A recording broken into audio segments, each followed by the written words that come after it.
and gentlemen, with the partnership from Golden Mojo Entertainment, the star of this show, the United States of Paranormal presents Cryptid Crate.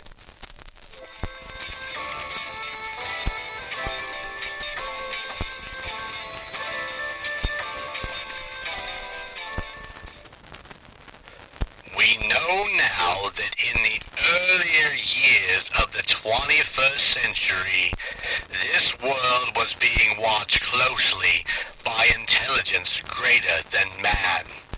Cryptid Crate. Cryptid Crate is a monthly subscription box featuring cryptozoological creatures and paranormal-themed items to wear, read, and collect. Each box contains 4 to 6 items of independent artists, mass-produced items, and even some items only produced for Cryptid Crate. All items in the box are worth more than the cost of the box, such as stickers, books, t-shirts, buttons, custom coins, and more. Cryptid Crate is now offering a junior edition for kids, featuring t-shirts, handmade plushes by Cryptid Comforts, and a few other child-aimed items. If you aren't ready to subscribe, Cryptid Crate offers a mystery sampler box that includes a coupon code for a discount for when you do decide to subscribe. To get 25% off your purchase of a mystery box, use code US Paranormal. Just remember, if your doorbell rings, it's no Martian. It's just Cryptid Crate.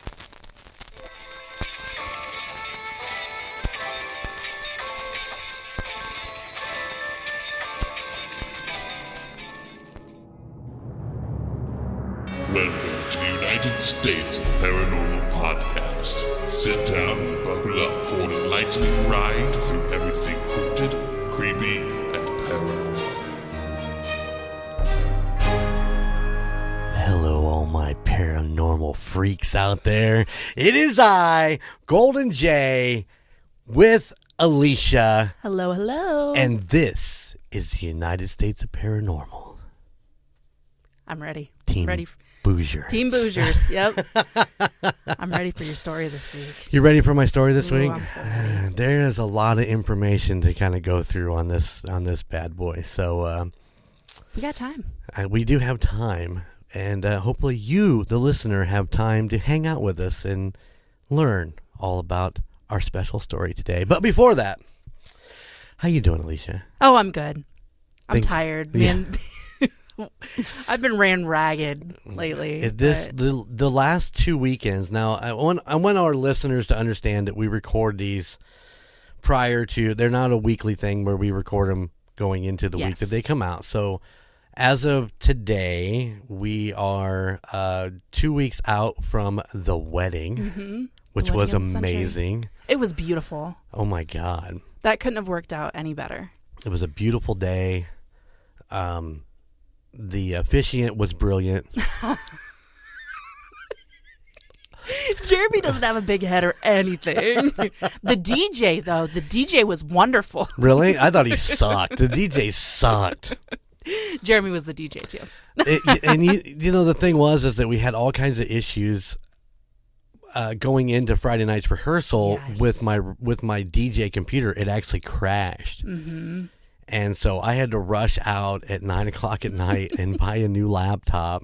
And I was up till 2 in.the.morning building. I didn't know that. I was building the DJ set list. So yeah, I had Sora and Aspen on that Friday night, and she's so cute. She is. But she would not let me build this set list. She's a snuggler. Yeah, she's like, Grandpa. And I'm like trying to do this, and I'm like, okay, you know, it was by this time, it was 11 o'clock, and I'm like, let's just go to bed. Yeah. And she's like, okay, we'll go to bed. So we went to bed, and crawled in there because they sleep with me when they come over because they're, unfamiliar house. And, when Grandpa's there, it's okay. So yeah, they're safe. Yeah. So I pretty much sleep on an eighth of it into the bed. I don't really sleep a lot when they're over because not only do I have little part of the bed, but I have that OCD about something happening to them while they're there with me. So I'll wake they're up. Sweaty sleepers too. They are very hot sleepers, yes. But I'm always constantly just kind of leaning over and putting my hand on her, and it's like, everything's okay. And then I can go back to sleep. But they fell asleep, and then I crawled back out of bed and went back into the kitchen where I had everything set up, and till 2 a.m, rebuilt this set list. Oh God! But then I still had issues during the evening with it glitching on me. That was so weird, but it worked out. It was fine. Everybody was very understanding of the problem that I was having. Hopefully I'm going to get it fixed. I've got a few more DJ jobs coming up. So, but yeah, the wedding, and then I went to another wedding this past weekend. Everybody's getting married down in Crawfordsville. Some family friends, their son was getting married. And, of course, I double book myself, I do these things, and I'm on a very tight schedule. So I'm in Crawfordsville, which is down by Indy. Mm-hmm. And then I went to Gary for a concert. You're crazy. And, once again, it was 2 o'clock in the morning before I got to bed this morning. And so, but it was worth it. I saw Lady Ford, and that's so awesome. Very happy. But yeah, a lot of exciting things been going on here for everybody in the Golden Mojo Entertainment family. One thing that I want to really put out there, because I'm excited for myself, was I got hooked up with Tom Bernard. Yes. Who is very big in the podcasting world. And up in Minnesota, he's very famous up there for all his radio stuff. But I got some of my music on his podcast. That's so awesome. I'm pretty excited about that. You probably have heard about this when I talk about it in the Murd Nerds episodes that are upcoming, or have already been released. But because I'm sure I'm going to bring it up again for all the Murd Nerds. It's so awesome. You deserve to brag about that. It's so exciting. So cool. But yeah, we're working with I'm working with Tom a little bit more and some more music, so I'm excited about that. So and it just kind of rotates in. It's very random. So it's, I kind of go through and listen to their podcast, and I kind of know where their breaks are and when the music might be played. So I kind of check that out. But how many songs do they have in rotation? 2 right now. That's so cool. Yeah. So, but yeah, when the first one played, I got a good shout out, and I was pretty excited about that. Didn't they say it was angelic? They did. They called it angelic. They're like, "Who's this?" And he's like, "This is Golden Jay." And I'm like, "Yeah, that's Golden Jay." Yeah, Tom Bernardo was it's Bernardo. It's just Bernard. Oh, excuse me. Yeah. We know where the Bernardo comes from. Yes. Yes, a past episode. Tom Bernard was like one of the most famous radio show hosts within Minnesota, correct? Yep. That's what I thought. And so he's got like all kinds of awards and all kinds of stuff for his radio hosting. Yeah. And now he does a podcast with his family. Yes. Yeah. With his wife. Yeah. I think it's one of his sons, I do believe, are on it. Yeah. So that's and of course, so cool. Of course, your favorite, Dave Schrader, is on there a lot. I love Dave. Yeah. And that's who we got through. That's how we found the deal with Tom, was through Dave, which is insanely crazy. Yeah. Hopefully one of these days we'll have Dave. Yeah. I asked him. Yeah. He might be on here. Yeah. So we'll see. There's some hurdles to get through yet, but we're working on that. Once he gets his show on, I think it's the Travel Channel. Yes. He's got a new show coming out on Travel Channel, and we'll get him on. So. Yeah. And we do have Connor Biddle coming up. So. Yes. So exciting. We'll be recording with him here soon. Within the next, from the date of this recording, within the next couple of weeks, we'll be recording with him. Yep. Yeah, when's that supposed to release? I have no idea. I have no idea. I don't even. Usually we try to keep track on the calendar. It's going to be after this episode, so it will be coming up within a few weeks. But yeah, just keep your ears and eyes open. We'll keep talking about it every chance we get. Alicia, did you know that if your parachute fails, you have the rest of your life to fix it? Just thought I'd throw that out there. I cannot stand you. I just want to throw that out there and see if you know. Just throwing a little comedy out there, ladies and gentlemen. Dad jokes for the win. That's right. Anyways, let's get on with the story. You ready to hear about this? I'm so ready. We, this week, are going to talk about the Bell Witch. Mm-hmm. Are you excited about this? Mm-hmm. This is an old story. Yeah. We're talking 200 years old. Yeah. Wow. This is a lot going on in this. So bear with me, everybody. I'm going to do my best to kind of keep it into a timeline so that we can try to understand it. But I might have a twist at the end. I love a twist. We'll see how this works out. All right. So the Bell Witch. So let's go back to 1804 when John and Lucy Bell, along with 10 other families, came from North Carolina to Red River, Tennessee. They all decided to pack up and move and go to Red River, Tennessee. Now, for those that don't know, Red River is now Adams, Tennessee. They changed the name at some point. I don't know exactly when they did it, boring. but it does. Adams is not nearly Red River as sounds cool. Yeah. I mean, come on, Red River. So 10 families came with them, and all the families ended up actually buying property in Red River area and started to farm and do things like that.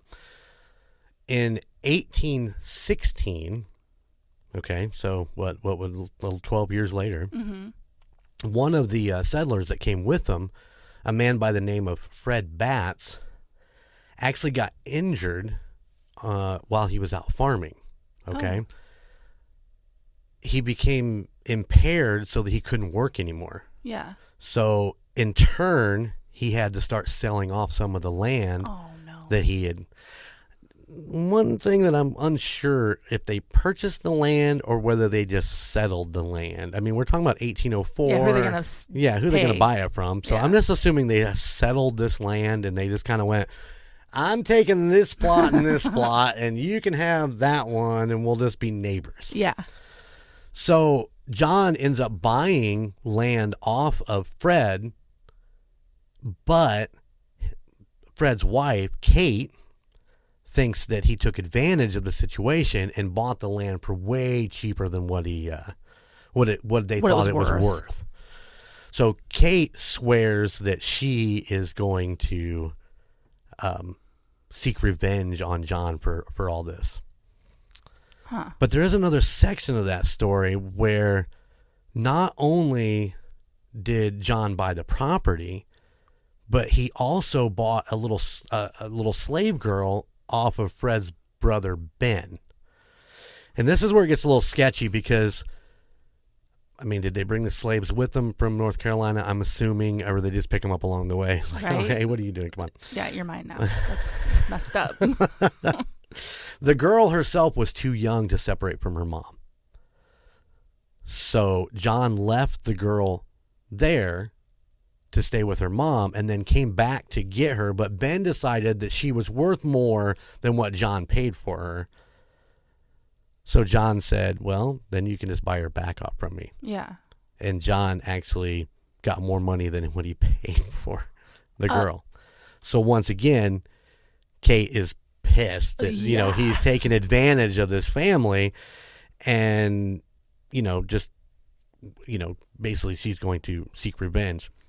In the meantime, Ben actually filed a lawsuit, which I'm not exactly sure in this time frame where he filed a lawsuit, but he filed a lawsuit against John, and nobody ever told John. Oh. So when the quote-unquote court date come up, John didn't show, so they just sided with Ben. Yeah. And amongst all this stuff going on with John not showing, the church got pissed and excommunicated him. Oh, shoot. And a lot of people say that him being excommunicated from the church and away from, God's protection. Yeah. That's when the evil began for the Bell family. Uh-oh. Yeah. But I do want to tell you that Kate Batts, the wife of Fred, she was not liked in that community. She kind of gives Karen vibes. She is total Karen. Yeah. She was avoided by everybody in the town. I mean, there was no doubt about it. They just avoided her. They saw her coming. They were just like, I ain't dealing with that bitch. I'm moving on. Because a lot of people thought that she actually practiced witchcraft. Oh. And you know how witchcraft was back in, the early 1800s. Everybody, I'm sure. With the last name Bats. I mean. Bat shit crazy, maybe. So during, let's see, that was rephrase that was 1816 that all the stuff with Fred and Ben boiled out. In 1817 is pretty much when it all really started to come about. So in 1817, John sees a large dog with the head of a rabbit while he's out. What? Yeah, he's out like hunting or whatever, and he's, out roaming his fields, hunting. So he sees this large dog with the head of a rabbit. So he shoots at it because, it startled him, and he's like, what the fuck is that? What am I going to do with that? So he shoots at it, but it disappears. Just vanished. Dead. He's on the fart leaves for sure. He is definitely, come on. Back then, there was no testing. He is on the fart leaves. He is doing something. But that evening is when everything started.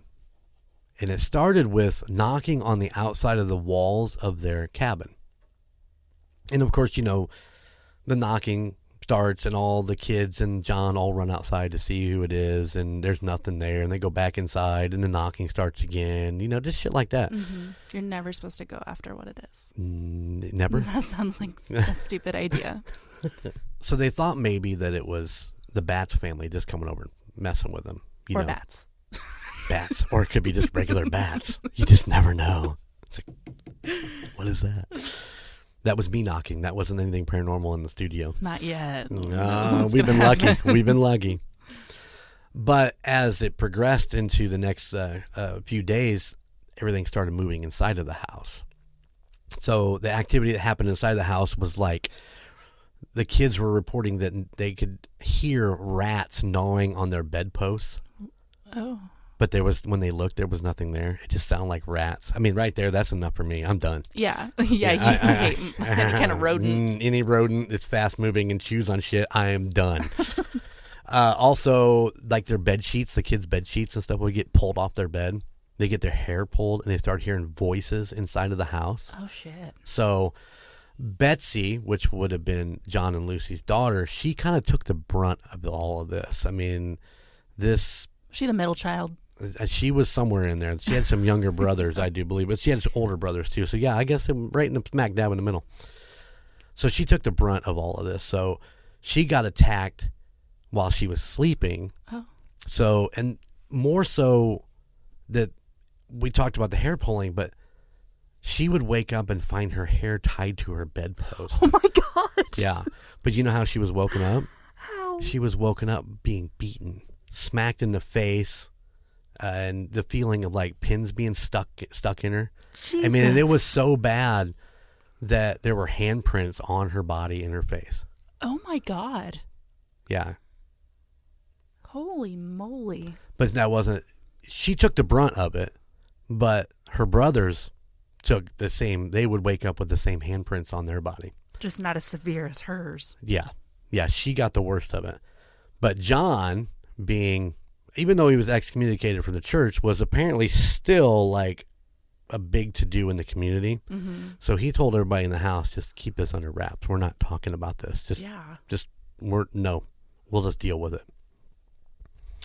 So over the next few weeks, a visual apparition started to appear in the house and around the property, not just in the house, but around the property. The slaves that he had started seeing very strange birds and very strange animals. I even saw one report where there was a giant, like, I'm just gonna say pterodactyl style bird, just a really large ass bird. It was like perched on one of the fences and it flew away. Oh my God. Dean, one of the other slaves, said he was followed by a large black dog. Because apparently he had a wife or something and he would go visit her before he come back to the farm. And yeah, he was on his way back from visiting his wife and he was followed by this dog. Sketchy. One of my favorite ones, and I don't remember exactly where this fit in the story, but there was one of the help that was walking through the forest and was started to be followed by a rabbit. You know, you wouldn't think much of a rabbit, but you know, he kind of picked up his pace and the rabbit started following him, and the rabbit picked up the pace and was keeping up with him. And oh my gosh. so he started ducking and diving and moving and shaking and jigging and juking, and he finally sat down because he was wore out, sat down on this log because he thought he lost the rabbit, and the rabbit jumps up on the stump next to him and goes, well, that was a fun race. What? Yep. They claim that some of these animals could talk. Oh my God. Yeah. And What the hell? It's crazy. They're I know. all on the fart leaves. They're There's a gas leak in there for sure. But Betsy one day was out in the field and she saw an apparition of a girl hanging from a girl in a green dress. She was hanging by her hands from a tree. And that becomes important later again, but the girl just disappeared. Huh. Betsy saw her hanging in this tree, and then she just disappeared. This is a terrifying story. Oh, and to make it even worse, can you imagine all this going on in the 1800s? The early 1800s. I mean, you can't just Who get are on you the... going to call? You can't get on the... She went there, baby. She went there. You know who they're going to call. So, yeah, there's nobody to talk to. There's no internet. There's no, you know... Yeah, there's no way you could Google why is this happening to me? And John actually starts to take some of the brunt of it too, where he starts getting paralysis of the face. Ooh, I've had that happen. You have? Yeah, I get neurological migraines and like my face will go numb and paralyze it. Yeah, like half of my face just like is paralyzed. That can't be fun. Oh, it's weird. It's bizarre. I've had my arm fall asleep, but that's about as close as I've ever gotten. My hands, my feet, all of it will just like really go numb. Mm-hmm. Wow. Okay, that's pretty weird. Yeah. So the abuse itself became too much to handle. So John Bell calls on his friend and his neighbor, James Johnson. You know, these are 1800 names. These are the most bland names possible. You don't get any better than that. James, hi, I'm James Johnson. Of course, you know, James is a total skeptic, but he agrees to come, and he comes to the house to pray, and he was going to spend the night. What a hero. Yeah, what a nice guy. Yeah, what a buddy. Come over and hang out. And real pal. So, apparently, while he was in bed, the blankets were ripped off of his bed, and he jumps up and he demands to know the name of the entity that's in the house. And a voice comes on. It comes on like a fucking switch. Jesus, comes on Jeremy. the intercom. Yeah. Well, hello, my name is Kate. No, but a voice comes through out of nowhere and says, Kate. Uh-oh. So automatically now we're associating this entity with the witchcraft lady named Kate Batts. Mrs. Batts. You know, that puts it all together. So that's why you get... I don't even know what you get. You just get something. It's Kate. You know, they just associated with Kate. But... So James ends up telling John that he needs to reach out to the community and try to get help and see what the church can do for him. You know, even though he's been excommunicated, you know, what can you do for him? Back. Every stupid time. But the news of this just spreads like wildfire. Which is exactly what he didn't want to happen. What he did not want to happen. So everybody in the known area now knows about this. So what do you think happens? It's exactly what you think happens. Everybody is so curious that they come to the house. They're flocking. Yeah. They just want to come. They want to see the entity. They want to hear the entity. They want to hear the knocking. They want to hear all this stuff. And the entity is more than happy to let people know that it's there. Oh, no shit. Yeah. It starts talking to people and all kinds of shit like that. And it also makes sure to tell everybody who comes of her unhappiness with John Bell. Mm-hmm. Once again, does this revolve back to the quote unquote the stealing of the land? Pretty much. I mean, if you buy shit for half of what it is, you pretty much got it for a steal. So, I mean, or is it for the little slave girl? Did Kate summon something? Because Kate, when I first took the story on, that was my thought, was just that something had happened and Kate died and she come back to haunt John, but Kate's still alive. In the 1830 census, according to the things that I found, she's still alive. So it's not her ghost. So that leaves the idea that she has summoned something via witchcraft. Mm-hmm. So you take that for what you think it is. The big thing was news reached Andrew Jackson. Oh shit! You know, he hasn't. I don't think at this point he's president yet. I should have actually researched that a little bit farther, but I don't think he was president yet. But so he brings a small group to the Bell House. On his way there, his wagon gets stuck, and they didn't specify it was mud or just got stuck in general. But no matter what they did with all the men he had and the horses and all that, they could not move this wagon, right? So Andrew Jackson claims aloud, must be the Bell Witch. Oh. Right? Okay. And a female voice comes to Jackson and says, "You may now proceed."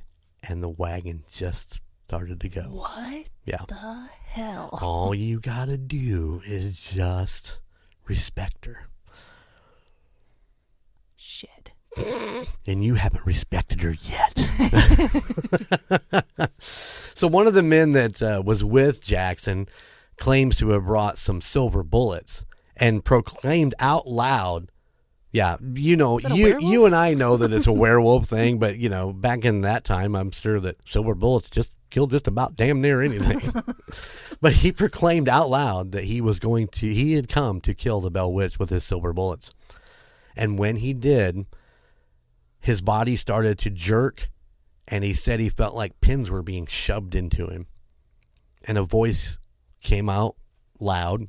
The switch flipped back on and called him a fraud. But a fraud. This man is a fraud. It didn't specify exactly what the voice said. I just want you to know. It's like, you just a big losing fraud, motherfucker. The Bell Witch was a black lady. What? Nothing. That voice I thought it sounded like, man, forget it. It's stupid. So the voice said that the guy with the silver bullets is a fraud, but the voice also proclaimed that Jackson had another fraud in his group. Mm-hmm. So apparently somebody else had thoughts that they were going to take out the Bell Witch and has brought something in order to do that. Sometime in the middle of the night, in that first night of being on the Bell property, Jackson and his group left. And they found him in one of the nearby towns. And Jackson proclaimed, let me make sure I get this just right. He proclaimed. Let me make sure I get this just right. Yeah. Proceeds to not say words. Not say a word. He proclaims he would rather fight the entire British Army than to fight the Bell Witch. Oh, fuck. That is serious. So there was nothing to back up what exactly happened during the evening. I know, right? Dang it. I mean, that has to be some serious shit that went down in that camp for them just to pack it up and get out. Fuck. Insane. Yeah, this is wacky. Like I said, there's a lot of stuff. So let's keep going. Lucy Bell, which we talked about, was John's wife. The witch, or Kate, let's just call her Kate because it sounds so informal to call her witch. The witch. She's such a witch. Kate actually took a serious liking to Lucy. She actually really liked Lucy. Mm-hmm. In 1820, Lucy was diagnosed with Persia, which is an inflamed lining of the lungs. Oh. And she wasn't supposed to survive it. Really? But Kate would come to her bedside and sing like gospel hymns to her, and bring her hazelnuts and grapes. I mean, she would just, out of thin air, she would have them. They would be laying on her bed. What? Lucy would improve and make a full recovery. Quit it. Done. I think we all need a Kate. That wouldn't be so bad. Right. As long as she's on our side and we Yeah. didn't fuck with her and piss her off. Yep. And as long as you weren't a fraud. A fraud. You're a fraud. You're not a fraud. But John was not so lucky. Because, as Kate would call him, Old Jack. That's what she would call him when she would talk about John. She would call him Old Jack. What a name. Jack was not so lucky, or John was not so lucky. Old Jack was not so lucky. Whoever the hell you want to call him. He was Old not so jackass. Old jackass was not so lucky. On December 20th of 1820, John was found dead in his bed. The family found a strange black bottle laying on the floor that they didn't know what it was. Now, they had some medication there because, John had actually been getting sicker and sicker, starting with the paralysis and then just, other things started to happen. So he was bedridden. So they had medications there, but nobody knew what this black bottle was. So they gave a little bit to the cat that they had. Everybody's got to have some sort of deal. The cat jumped straight up in the air, flipped over, and was dead before it hit the floor. Oh my God, what the fuck? So this is some serious shit that's in this black bottle. And then a voice, the little box switched on again, and a voice said, "I gave old Jack a big dose of that last night, which fixed him."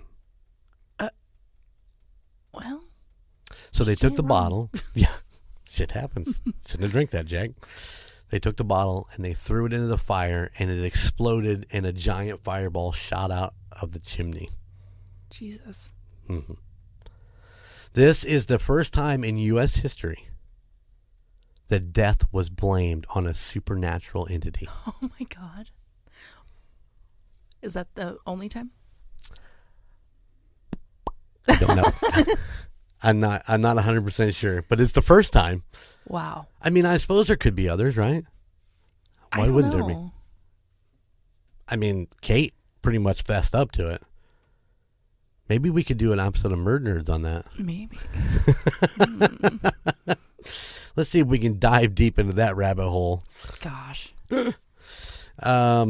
Kate decided that, this just wasn't, that one little voice that said she did it. She actually showed up to John's funeral and Bold. sang drinking songs and danced on his grave. Oh my God. She's fucking ruthless. She's not messing around. Fuck no. She knew what she wanted. Boom. She got it. She got him.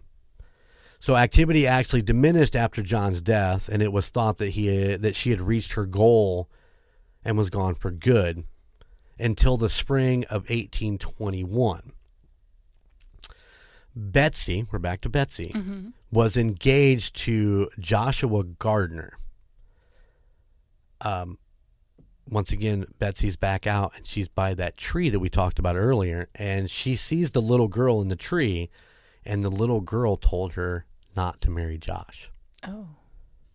So why? They never got into why she shouldn't. They just said, don't marry him. Yeah. So Betsy broke off the engagement. Really? Mm-hmm. Come on. This is the same entity that just killed your father. Right. You ain't want to piss her off. It's like, real. oh, you told me not to marry that dude? Fuck that. I'm done. Yep. I'm getting the fuck out of here. So shortly after, Kate said that I'm not sure exactly who she came to, but she said that she would return in 7 years. Yeah. Well, let's talk about the return. 1828. She did return. she came back. Where'd she go? I don't know. There's theories. Okay. Mm-hmm. So in 1828, she returned, and this time she centered her attention on John Bell Jr. Just can't let it go. Well, and this is where it's a little bit different, because she didn't come back to haunt even so much. She came back, and I guess her and John had full-blown discussions. She would come and meet John, and they would discuss things like the origin of life or civilization, Christianity, and a need for major spiritual reawakening.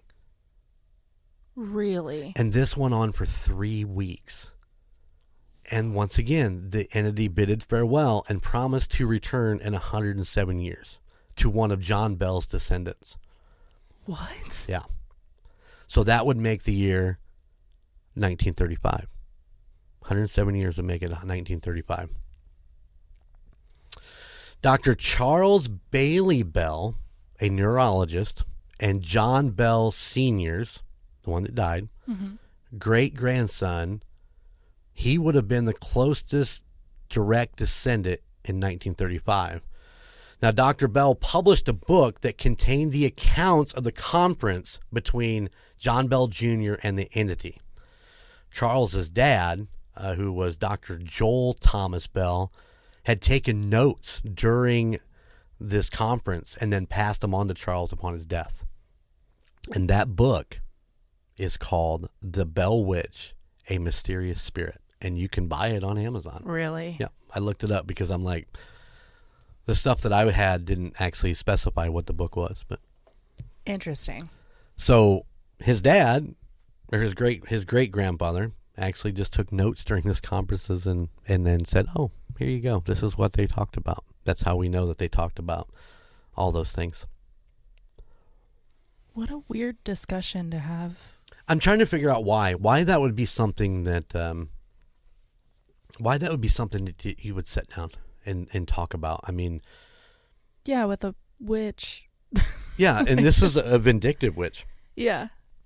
But why come back to the sun and sit down and discuss? Did you read the book? No, I did not. I wonder if we have it at the library. You might have to graze through it. I have a stack of books that I need to read. You have so many books right now. We are doing a ton of research for other things, and I actually looked at this book, and I thought, would you be interested in reading that? I would be very interested in reading that. Do I want to buy it and throw it on my collection of shit to read? No, I probably better not. Let me read the stuff I got going on so far. You know what you should do? You should download it and make it like an audiobook for when you're driving. I could do that. That would actually make a lot more sense for me, wouldn't it? As much as I drive around.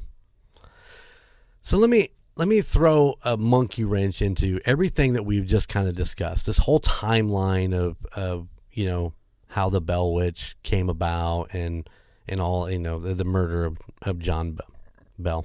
I heard that. There might be some theories of what actually happened, because like we've talked about in past episodes, everything becomes a scapegoat. Yes. The stories go on, and is it really true? Is this book really true? All this stuff. But there are a couple theories. So Lucy Bell, okay, who once again is John's wife, is the younger sister of John Williams Jr. Okay? Okay. You ready for this? I'm ready. Who was the father of Kate Williams Batts. Oh, shit. No way. Yes. So was there a conspiracy between the two women to get rid of John? Maybe. Maybe he was crazy. Maybe he was abusive. It could very well be. That is something really... But it does make sense with, these 10 families or 11 families that moved across country together, that that they're going to be connected somehow, and they just happen to be family if you actually really sit and think about it. But that would explain why Lucy was a favorite. Yeah. She never did any harm to her. It's true. Another interesting, and I'll give you the breakdown of this one, you're going to love it. There was a professor. I call this the Powell-Betsy connection. Okay. there was a professor. His name was Professor Richard Powell. He was 11 years older than Betsy, but he took a major interest in her. I know you're like weird now. It's like this professor, this young girl. I mean, Betsy was like 12 when all this, kind of happened. So yeah, that makes it really, really kind of sketchy. Mm-hmm. And you're just like, but once again, look at the time period we're in. Yeah, and a lot of that stuff went on. So Powell was a well-educated and maybe possibly orchestrated the entire thing to win Betsy over. What? Well, think about it. I mean, you get the dad out of the way. You get the fiance out of the way at some point, with the little girl in the tree. Predatory. Now you're like, well, wait a minute, Jeremy. Come on. How are you going to, in 18, blah, blah, blah, blah, are you going to get a little girl in a tree? It's not like you can put a projector up there on a green screen and be like, no. Well, Powell was educated in the occult, ventriloquism. What? He was a math genius and well-versed in horticulture and geology, which I'm not sure what the hell that's supposed to mean, but but if he was a ventriloquist, think about that one for a minute. Oh, shit. You could throw your voice into a room. I gave some of that to old Jack last night, and I fixed him. He's just like staking out in their house, like 24/7. Well, maybe he's living in the walls. Oh, God. Back to that. We're always back to that. Did you check your walls? I hate it. So, did the Bell Witch? Did Kate return in 107 years? Some say she didn't. Some say she never left and she took up residence in a nearby cave. And that is a very interesting theory, which we're going to hit here in just a little bit. Hang with me. Yes. Some say that she turns up in many places, and once again, this falls into the whole scapegoat thing that we were talking about earlier. It just seems like no matter what, it's the Bell Witch's fault. Yeah. I'm not really sure exactly how this one ties in, but in September of 1868, Tom Clenard and Dick Burgess were arrested for the murder of Mr. Smith. Smith claimed to have the powers of witchcraft and tried to use them on the two men, which led to a conflict, and they killed him. Oh, my God. But the jury found them not guilty. It was the Blair Witch. Or not the Blair Witch. It was don't say the Blair. Don't say Blair. It's the wrong witch. In April of 1880, there was a haunted house in Springfield, Tennessee, where the knocking started underneath the house, and journalists at that time just said, "Oh, it's just like the Blair Witch." Or now you got me doing it. It's just like the Bell Witch. Once again, it's a scapegoat thing, and there's no proof that it can go that way. I know there was one story that there was a gentleman that came in and was a skeptic on the Bell Witch and was talking about he didn't believe in it. But the Bell Witch actually, something to do with his family in England, because he was an English guy. Mm-hmm. She started talking in the voices of his parents. Ew. And started talking about him. And I guess within the next few days, he got word back from his family that the Bell Witch had visited them and was talking to them about him. She just pulled a Jeremy. I just pulled a Jeremy. I turned it down. You watched me do it. And the last one in 1890, in Hopkinsville, Kentucky, apparently coal started falling from the ceiling inside of a house. Once again, they blamed the Bell Witch. Everybody's blaming the Bell Witch, and we don't even know. There's something to do with like the same thing with the Englishman, that she actually in the Bell House had actually recited a sermon from a church that was 13 miles away. What? Yeah, it's like I said, there's so much information, and it's wacky. It's all wacky. There's so much information, and it's so hard to juggle exactly when everything happened and how it all kind of falls into play. But it's a pretty crazy story, and that pretty much ends the whole 1800s thing, and the story we have to tell about that. Did she come back in 170 years? Like I said, nobody really knows. I mean, she's been scapegoated out so many times that nobody even thinks she actually left. Yeah. So, Alicia, I got into a YouTube series, or it's actually on like A&E or whatever, but it's called The Unexplained Zone. Mm-hmm. And forgive me if I butcher this guy's name. It's John Chalak. Okay. He is a direct descendant of John Bell and is trying to stop the curse of the Bell Witch. Really? So the curse apparently moved on beyond John, and the firstborn son of every descendant is cursed to die. Oh, shit. Yeah.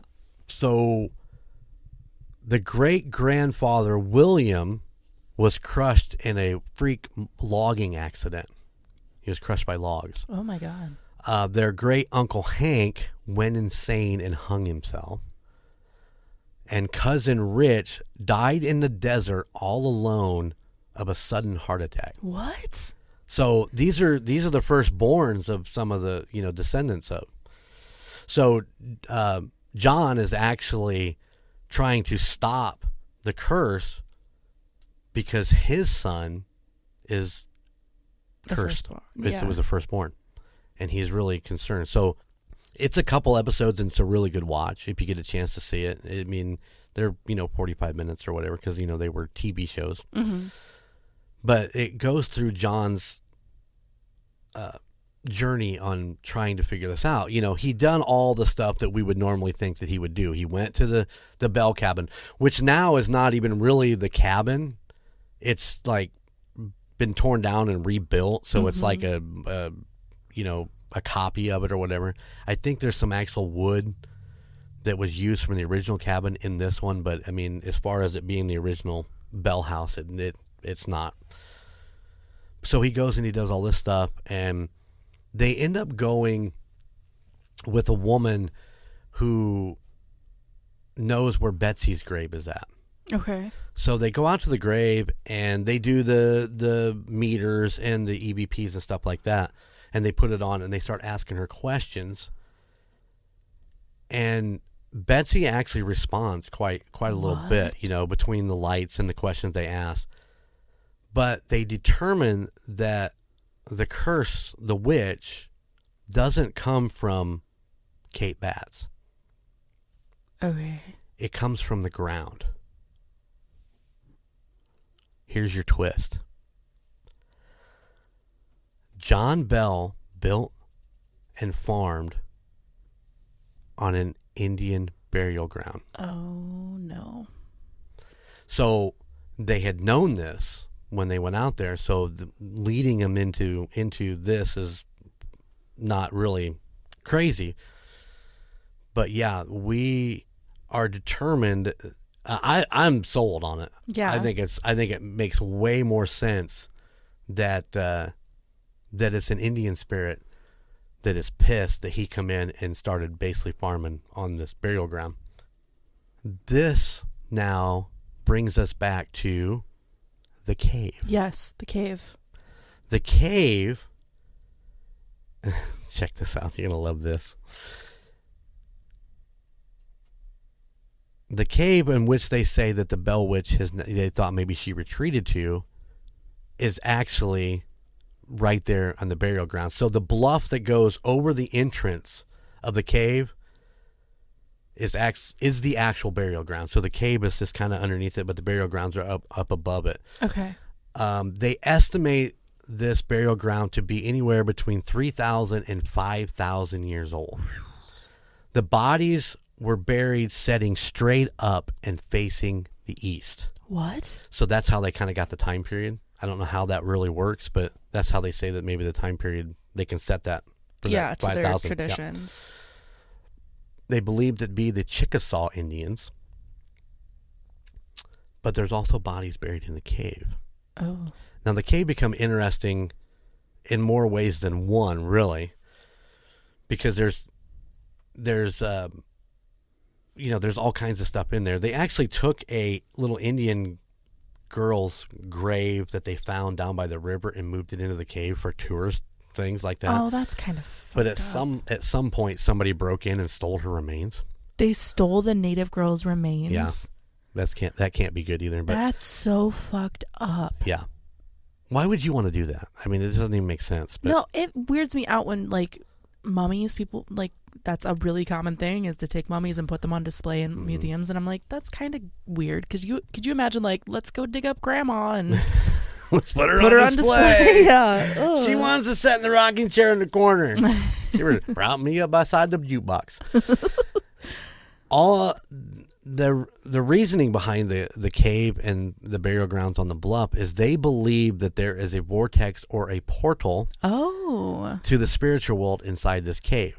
And once again, this is what really just brought me into this whole thing because we have discussed this portal thing, and I believe in this portal thing like you wouldn't believe. So even my boy Jack Osborne's out looking for portals to hell. Jack, if you want to come on the show, just give me a shout. But there is, in the 90s, there was a paranormal team that were investigating inside the cave, and they claim, and I was going to look it up, but I with everything I had going on, I got a lock of time. They claim that they caught on video, and it's just for a split second, the vortex. No shit. Yeah. Wow. That would be pretty amazing to see. I need to go look it up and see if I can find it. Yeah, for sure. So we've twisted this around now to be about the Indian burial ground. And the original theory was John farming the land, but there's another twist to that that's a little bizarre. Okay. So early on, the boys, John's sons, were out playing, and they found one of the graves. Oh, no. And what did they do? They dug it up. And what did they do? They brought the jawbone from the skeleton back to the house. And John said, you need to take that back to where you found it and rebury it. Yeah. And apparently, boys being boys, didn't fucking listen, did they? They threw it on the porch. I don't know why. They didn't specify why they were pissed off, and they just tossed it down. But when it did, it chipped off one of the teeth. One of the teeth of the jawbone fell off. And a lot of it claims that the spirit was pissed that they not only defaced him. Yeah, not only disturbed his grave, but then defaced and utilized his skeleton, or her skeleton. I'm sorry. We're back to the fact that I really truly believe that this is actually what it was. I don't think it was Kate Batts. I don't think she was practicing witchcraft. No, for sure. You never fuck with native land. Quote me now. Don't fuck with native land. Yep. Under any connotation. That's why the United States is as fucked as it is. It's because it's all built on stolen native land, and the natives were just intertwined with nature. And yeah, exactly. We all fucking pissed them off. We did. We just took it over and started farming it and didn't give two shits about what's underneath it. Yep. So I could go into stories of, paranormal investigations. I didn't really find anything that really just stood out. Mm-hmm. There was a couple of them that, was interesting. Like one guy buried himself in the ground. And wait, what? On the Bell property, yeah, he had a coffin and he buried himself in the ground. That's one of my worst fears. It makes me. Yeah, he didn't puke. do well in it. But at one point in that, you could hear growling coming. Like through from the audio, earth? Yeah. Oh no. There was some some smacks on the back of the legs and stuff like that, but nothing really. When I think of the Bell Witch now, I think of sitting down and having a full blown conversation with her, because that's what she apparently did back in the 1800s. She wasn't afraid to come out and talk to people. Yeah. She come out and had full conversation. But I mean, obviously, they did a whole book on the conversation she had with John Bell Jr. They saw. Did she take on the form of Kate Batts, or did she look... Oh, that's a really good question. Just like a woman? Did she look like a blurb of energy. Like, what would she look like when she came out? I don't buy that shit. I don't buy that shit at all. No? No. I don't buy that. She just came out of nowhere and was like, hey, you want to have some discussions over like a beer? Let's have some tea and crumpets. For real. Yeah. Do I believe that I straight up believe that they pissed off Native. Yep. Like I said, I totally swung in that direction when I got into that. If you get a chance to watch the A&E on YouTube, it's called The Unexplained. Unexplained Zone? Yeah, and then you can just throw it in the Unexplained Zone, just throw it in the Bell Witch, and it'll bring those episodes up. Now, you can take tours of the cave, and you can see the old cabin, but like I said, the cabin is not the cabin anymore. Mm-hmm. But if you ever go into the cave, be very respectful and take nothing. Yeah, don't take anything anywhere you go. One man was in there, and he actually took a rock. Oh my Apparently it's just a rock. Come on, Alicia, it's just a rock. It's their rock. Yeah, it is. Within the next 3 days, the man lost his job, his house, and his wife. Jeez, Pete, and his dog, and his truck broke down. Yeah, exactly. They wrote a country song about it. God. So there you go. That is my Bell Witch story. That's wild. I knew of the Bell Witch, but I never heard the story. I didn't either until it was brought up that I should do it. Because Logan was like, hey, why don't you do one on this? I'm like, all right. Thanks, Logan. Yeah, thanks, Logan. Pretty interesting. Yeah. Let me hit you with, I do want to hit you with my sources real quick because I forgot to do it at the beginning. Just so you know that, I did get all of my information from the internet. From legitimate sources. Well, hopefully they're legitimate. I got it from Bedtime Stories on YouTube. The Paranormal Scholar is also on YouTube. The Unexplained Zone, that is actually season 1, episode 3 and 4, I do believe. The Story of the Bell Witch by Pat Fishoosh. Wikipedia, because that's my favorite. That always has good stuff. The Wild Hearted webpage, and Haunting Live on Discovery Plus. So there's some of my sources right there. Nice. So there you go, Alicia. Bell Witch.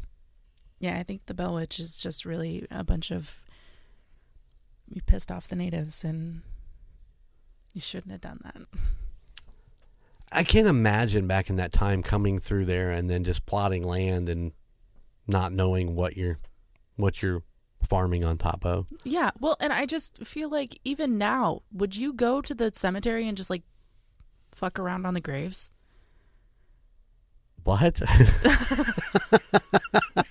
Like, would you go to the cemetery? I've heard fetishes about that. Me, not personally. I don't think that would be my thing, but it's to the extent of when I go to the cemetery, I'm terrified of stepping on somebody's grave, not because I think they're going to haunt me, but it's just rude. Mm-hmm. It's just rude. But, in all actuality, you can't, totally not walk across somebody's grave. Yeah. And, cemeteries are they're, packed in there like sardines, and you've got to, really pay attention to what you're doing. It's true. Hate it. I haven't been to the cemetery in a while. I haven't been there in a while. I should go see my friends. Family. Yeah. Yeah. I haven't done that in a while. But I probably won't get it done this week either. Yeah, it's but yeah, I think it really just makes me uncomfortable that they bury them sitting up. I know. I thought that was a little strange. It has to be something with because they faced them east. So it has to be something with the sun coming up. Yeah, the sun rising. Yeah. It has to be rising something into about that. Their new life. Well, they have the portal to do all that. Excuse me. I didn't Egyptians do something like that too, where there was something to do with the sun rising, the way they placed the bodies in the tombs, in the direction that they pointed the feet or the head or whatever. Mm-hmm. It's a good possibility. Yeah. The Egyptians were weird when it came to that shit. Oh, yeah, they were very... They had a very specific set of things that they did, and they left there to... I always think it's interesting.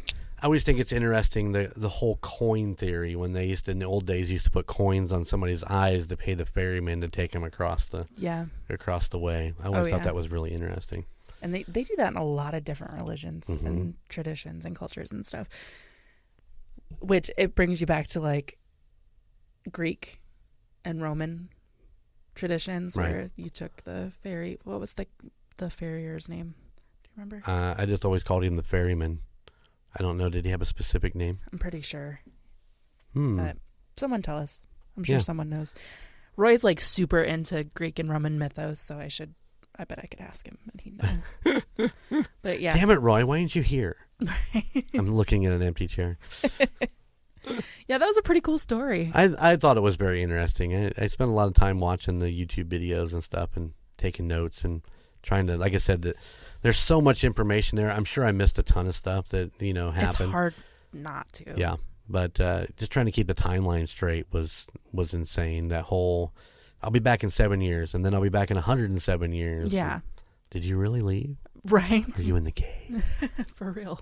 Are you in Tennessee or Kentucky? It's weird that the cave was brought up, that she lived in the cave.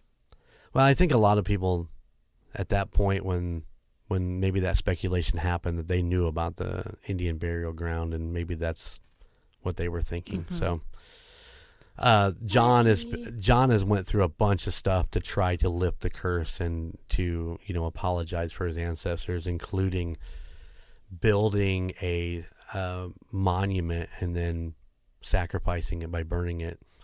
Really? Yeah, but I don't know. At that point, I don't think that actually cleared it. So he was still working on some other things. He brought in some specialty people to try to, a specialty preacher to break the curse. And at the end of that episode, he was feeling a lot better. He, wouldn't sleep. They were staying in that vicinity, and he wouldn't be able to sleep. And they would find him in the woods, and he wouldn't know how he got there. What? Yeah. Shit, I'm gonna have to watch this because that sounds wild. It's pretty intense. It really truly is pretty intense. They bring in the haunted collector guy too in that episode, in the second Zach episode. Baggins? No, the other haunted collector, the old man. I can't think of his name. I don't know. Yeah, you'd know him if you saw him because he's got that specific show where he goes and collects things and brings them back to his museum and clears the house out of. People are so brave. Very much so. They're very much so. brave. On a side note, we always want to hear your paranormal stories. We do. And I wanted to thank Janet, who sent me pictures and, explained her story of her aunt who was dying from cancer. And she actually sent me a picture, and me and Alicia have reviewed it a couple different times together. It's an amazing picture. I think a lot of it open to interpretation of it. I can see it when I actually physically talked to Janet about it. Yeah. I seen exactly what she was saying. It took her to explain it to me, though. The picture's a little odd. The lifting of the blanket. The lifting of the blanket. I'm like, that is definitely a lifted blanket. So Janet's aunt was dying of cancer, and it got to the point where they had a actual baby monitor on her, so they could keep track of her, a lot more than just setting or going and checking on her. And in the actual baby monitor, they could see 3 entities in the picture with her. One of them they thought was maybe her grandmother, holding onto her hand or brushing her hair. The other 2, one was an old cavalry gentleman, and the other one they're not quite sure the way that the positioning of it. But anyways, the cavalry guy and the other guy were actually lifting the blanket, and that's really where the excitement of that picture came from. You could see them lifting the blanket up to try to. I don't really know what they were trying to do, honestly, but I don't know. I don't either. It was, but anyways, I'm very appreciative of Janet for sharing, and it was just it's really interesting picture and your interpretations, our interpretations of it. Alicia saw a lot more of the aunt than I did. She had to point out to me. Yeah, because you were a little confused on what you're looking at first. Yeah, exactly. I'm so familiar with baby monitors. There you go. But one last thing before we jump off here, we talked about doing Connor Biddle interview. I found out in everything that I've got going on, that my new boss has a whole array of things that happened to her in a new house that she bought. They actually did an episode of a show called A Haunting. It's called Eternal Grief is the name of the episode. If you get a chance, it's on Discovery Plus. You can go find it. It's I don't remember exactly which season it's in, but I got a chance to talk to her about everything after watching the episode. I watched it twice. I went back through and watched it twice, and she's on there. She's actually interviewing on this episode. So cool. And I've talked to her, and she is going to come. We need to set up a date where we get her in the studio to tell us all about everything that happened in that house while she was there. So we're going to have a straight up first-hand account of a major haunting. And spoiler alert, this ghost pushed her down the stairs. Oh my God. I want to watch the episode, but also I want to like wait and hear her like right out of her mouth, the story. So I'm trying really hard not to ask her a million questions, but yeah, I blew it. I blew it last week. I'm like, I got questions. These things I need to know. And so we had a nice long conversation about it. But yeah, she's excited to come do it. My thing was, I said, I'd love to have you come talk about it, but if it's something you put in your past and you're trying to forget about, totally understand that. And she's like, no, I'll come in and do it. What a cool lady. Yeah, you'll like her. I can't wait. She's just like us. I'm sorry. She's got to be big nerds like us. She's a big nerd just like us. She's pretty cool. All right, so go check out the rest of the Golden Mojo Entertainment podcast, which include our friends at Murd Nerds. Hey, wait, that's both of us. That's both of us. Yeah. That is a true crime, all about Indiana crime. Maybe we'll have some special episodes coming up here in the future. We're in discussions and some crossover episodes. I mean, just all kinds of crazy things going on. Crossover episodes with maybe the Call Guys. Yeah. Murders and the Call Guys, which is my boy Gunner and his buddy Colton, and they discuss everything entertainment-wise, MCU, Star Wars, whatever's going on right now, they like to talk about it. We did an episode of they did an episode of the new Doctor Strange movie and talk about it. And also Golden Image, the Golden Image podcast, which is me, Gunner, or Chico Noise, and the Skywalker, where we just go out and do things so that you'll want to go out and do things. So we'll talk about restaurants, breweries, wineries, Hard Rock cafes, we talk about whatever. Different shops and... An interesting fact, if you listen to the Mike Hilton, because of Golden Image podcast, him and his family are now heading down to the Indianapolis Children's Museum. Because are they really? They were like... They'll have a blast. They were happy that we did the legwork, and they know what they're kind of getting into, and they said, boom, we're going to go do it. So that's why we do what we do. And in between the weeks that we don't have the newer episodes, I like to throw in the old Golden Image Radio vintage episodes. I love that you went right into saying it like you say it in the episodes. Golden Image Radio is on the air. I love these old episodes. It reminds me so much of the fun we had back in those days. So. Oh yeah. I got a lot of friends who are coming back around, like Mike Hilton, the fruit pie episode 2.5.